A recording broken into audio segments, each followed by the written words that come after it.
Hanging এ করার মতো সেরা 5টি গাছ নিয়ে আপনাদের সঙ্গে আলোচনা করব আজকে। এই 5টি গাছ আপনি আপনার ছাদ বাগানে অনায়াসে রাখতে পারেন।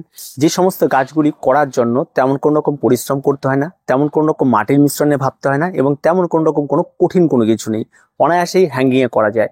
অনেকেই রয়েছে যারা হ্যাঙ্গিং টপ ক্রয় করে নিয়ে আসে কিন্তু হ্যাঙ্গিং এর গাছ সিলেক্ট করতে পারছে না, যার ফলে কিন্তু হ্যাঙ্গিংটা সঠিকভাবে ভরছে না এবং পরবর্তীতে শুধু হ্যাঙ্গিং এর টপগুলি দেখা যায়, গাছগুলি দেখা যায় না।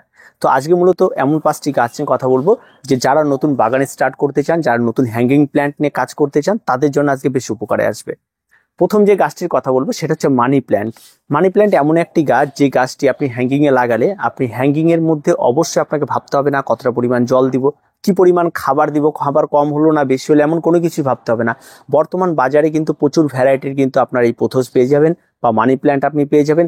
আপনার যেই ভ্যারাইটি পছন্দ আপনি নিয়ে আসতে পারেন, তবে ইয়েলো এবং হোয়াইট ভ্যারাইটির যে সমস্ত মানি প্ল্যান্টগুলো রয়েছে এবং আমাদের দেশি নর্মাল ভ্যারাইটি যে সমস্ত মানি প্ল্যান্টগুলো রয়েছে সেই সমস্ত মানি প্ল্যান্টগুলো সবচেয়ে বেস্ট এবং দামও কিন্তু মোটামুটিভাবে সবচেয়ে কম। আর যদি আপনি এগুলি ক্রয় করতে না চান তাহলে আশেপাশে কোনো নিয়ারেস্ট কোনো বাগানের সঙ্গে যোগাযোগ করুন বা বিভিন্ন গ্রুপে যোগাযোগ করুন, অনায়াসে আপনি এই সমস্ত মানি প্ল্যান্ট অ্যাভেলেবেল সাপ্লাই পেয়ে যাবেন। কারণ এগুলি এক কথায় বলতে গেলে জঙ্গল গাছ, তাই এগুলি যে কোনো একবার যদি কারো বাগানে গিয়ে থাকে তার বাগান থেকে কোনোদিনই দূর হবে না, আর অনায়াসে এগুলি পাওয়া যাবে। আর এই সময় এসে বিশেষ করে হ্যাঙ্গিং প্ল্যান্টের জন্য কিন্তু সবচেয়ে বেস্ট একটা সময়, তাই মানি প্ল্যান্টের জন্য বেস্ট সময়, কারণ এখন মানি প্ল্যান্ট নতুন পাতা ছাড়া শুরু করবে, নতুন চারা তৈরি করা শুরু হবে। আর এই সময় কিন্তু আপনি আপনার ছাদ বাগানের হ্যাঙ্গিং এর জন্য কিন্তু এই মানি প্ল্যান্ট কিন্তু অবশ্যই আপনি বেছে নিতে পারেন। 2 নম্বর যে গাছটির কথা বলবো সেটা হচ্ছে ট্যাঙ্গেল হার্ট। ট্যাঙ্গেল হার্ট ঠিক একই রকম গাছ, সাকুলেন্ট ভ্যারাইটির গাছ হতে পারে, কিন্তু গাছটি কিন্তু অত্যন্ত সুন্দর, রসালো পাতা রয়েছে তার, চট করে যে নষ্ট হয়ে যাবে তেমনটা কখনো হবে না। এবং আপনি আপনার ছাদ বাগানে এই কাজ করতে গিয়ে আপনার জল কম বেশি, খাবারের কম বেশি, কি খাবার দেবো, কি মাটির মিশ্রণ করবো, কোন রকম কোনো চিন্তা করতে হবে না। অনায়াসে খুব সহজ সরলভাবে এই গাছ কিন্তু দারুণভাবে গ্রো করে। তাই আপনি যদি আপনার ছাদ বাগানে রাখতে চান তাহলে অবশ্যই আপনি ট্যাঙ্গেল হার্ট আপনি আপনার ছাদ বাগানের সঙ্গে অ্যাড করতে পারেন, আপনার হ্যাঙ্গিং প্ল্যান্টের সঙ্গে।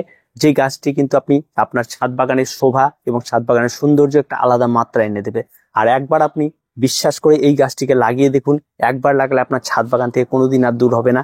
আপনি অনায়াসে বছরের পর বছর এই সমস্ত গাছগুলি নিয়ে কারবার করতে পারবেন এবং এই বছরের পর বছর আপনি আপনার ছাদ বাগানে প্রচুর পরিমাণে থেকে চারাও তৈরি করতে পারবেন এবং অনেককে প্রচুর চারা দিতেও পারবেন। 3 নম্বর যে গাছটির কথা বলবো সেটা হচ্ছে পিঙ্ক লেডি। গাছটি আজ থেকে বেশ কিছুদিন আগে মনে হতো যে খুব কঠিন একটা গাছ, কিন্তু সবচেয়ে সহজ সরল পরিচর্যার একটি গাছ হচ্ছে পিঙ্ক লেডি। পিঙ্ক লেডি যেমন পিঙ্ক কালারের মধ্যে দেখতে অত্যন্ত সুন্দর, তেমন এটা যদি আপনি কোনো একটা হ্যাঙ্গিং প্ল্যান্টের মধ্যে রাখেন তাহলে একদম পুরো বল শেপ নিয়ে নেয়, দেখতে অত্যন্ত সুন্দর, একদম দেখে যেন মনে হয় মৌচাক দূর থেকে। আর এর কালার যেটা আপনাকে সত্যি আকর্ষণীয় কালার।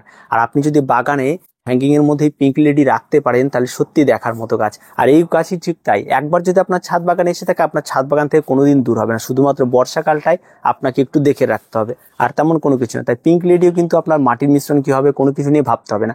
আর মাটির মিশ্রণটা আমি শেষে বলেই দেবো, তাহলে অনায়াসে আপনি আপনার ছাদ বাগানে কিন্তু অ্যাড করতে পারেন পিঙ্ক লেডি। 4 নম্বর যে গাছটির কথা বলবো সেটা হচ্ছে সিডাম। সিডাম এমন একটা ভ্যারাইটির গাছ, বর্তমান অন্তত 2 থেকে 3টে ভ্যারাইটির পাওয়া যায়, হোয়াইট পাওয়া যায়, আপনার ইয়েলো পাওয়া যায়, গ্রিন পাওয়া যায়। এই সিডাম এমন একটি গাছ যেটাও ঠিক তাই, আপনার ছাদ বাগানে হ্যাঙ্গিং এ যদি একবার আপনি বসিয়ে দেন একদম সুন্দর বলের মতো হয়ে যাবে, সারা বছর বেঁচে থাকে, অত্যন্ত সুন্দর ভদ্রসভ্য একটি গাছ, মানে এর মতো কোনো গাছ হয় না। খাওয়ার দাওয়ার কোনো কিছু নিয়ে ভাবনা চিন্তা নেই, একবার জাস্ট লাগিয়ে দিন। জল আপনার যদি কমও পড়ে এই সমস্ত গাছে তাহলে গাছ চট করে নষ্ট হয় না, আবার জল দেবেন আবার বেঁচে উঠবে। তাই সিডাম আপনাদের বেছে নিতে পারেন। সিডাম কিন্তু অত্যন্ত সুন্দর একটি গাছ হ্যাঙ্গিং প্ল্যান্টের জন্য। আর এটা কিন্তু পারফেক্ট সময় চলছে, আর দেরি নষ্ট না করে অবশ্যই আপনি লিস্ট করে লিখে রাখুন এই সিডাম এই 5টি গাছের নাম, দেখবেন অত্যন্ত আপনি উপকারে আসবেন এবং প্রত্যেকটা গাছ আপনার বাগানে পারফেক্টলি হ্যাঙ্গিং প্ল্যান্টের জন্য হবে। 5 নম্বর যে গাছটির কথা বলবো সেটা হচ্ছে স্পাইডার প্ল্যান্ট। এই স্পাইডার প্ল্যান্টের প্রচুর ভ্যারাইটি রয়েছে, তার মধ্যে যে ভ্যারাইটিটি আমি দেখাচ্ছি সেই ভ্যারাইটিটি কিন্তু একদম হ্যাঙ্গিং এর জন্য পারফেক্ট এবং দেখার মতো গাছ এবং অত্যন্ত সুন্দর, এবং এই একমাত্র গাছ যার স্পাইডারের থেকে একদম জালের মতো বেরিয়ে নিচে চারা বেরিয়ে থাকে। এটা অ্যাকচুয়ালি স্পাইডার প্ল্যান্ট, আর বাকিগুলো এমনি টবে লাগানোর জন্য থাকে, তবে হ্যাঙ্গিং এ করার জন্য স্পাইডার প্ল্যান্ট হলে আমি যেটা দেখাচ্ছি স্ক্রিনে সেটাই আপনাকে ক্রয় করতে হবে।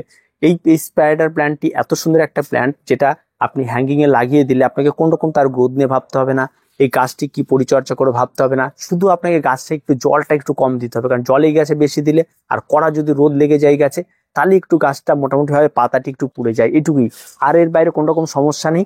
এই গাছ অত্যন্ত সুন্দর একটি গাছ, খুব সুন্দরভাবে গ্রো করে। আর চারা একবার লাগিয়ে দিলে ভুড়ি ভুড়ি চারা আপনি নিজেই তৈরি করে নিতে পারবেন, আপনি অনেককে দিতে পারবেন, বা এই গাছ দিয়ে শুধু আপনার হ্যাঙ্গিং প্ল্যান্ট কিন্তু বা হ্যাঙ্গিং গার্ডেন কিন্তু আপনি পূরণ করে নিতে পারেন।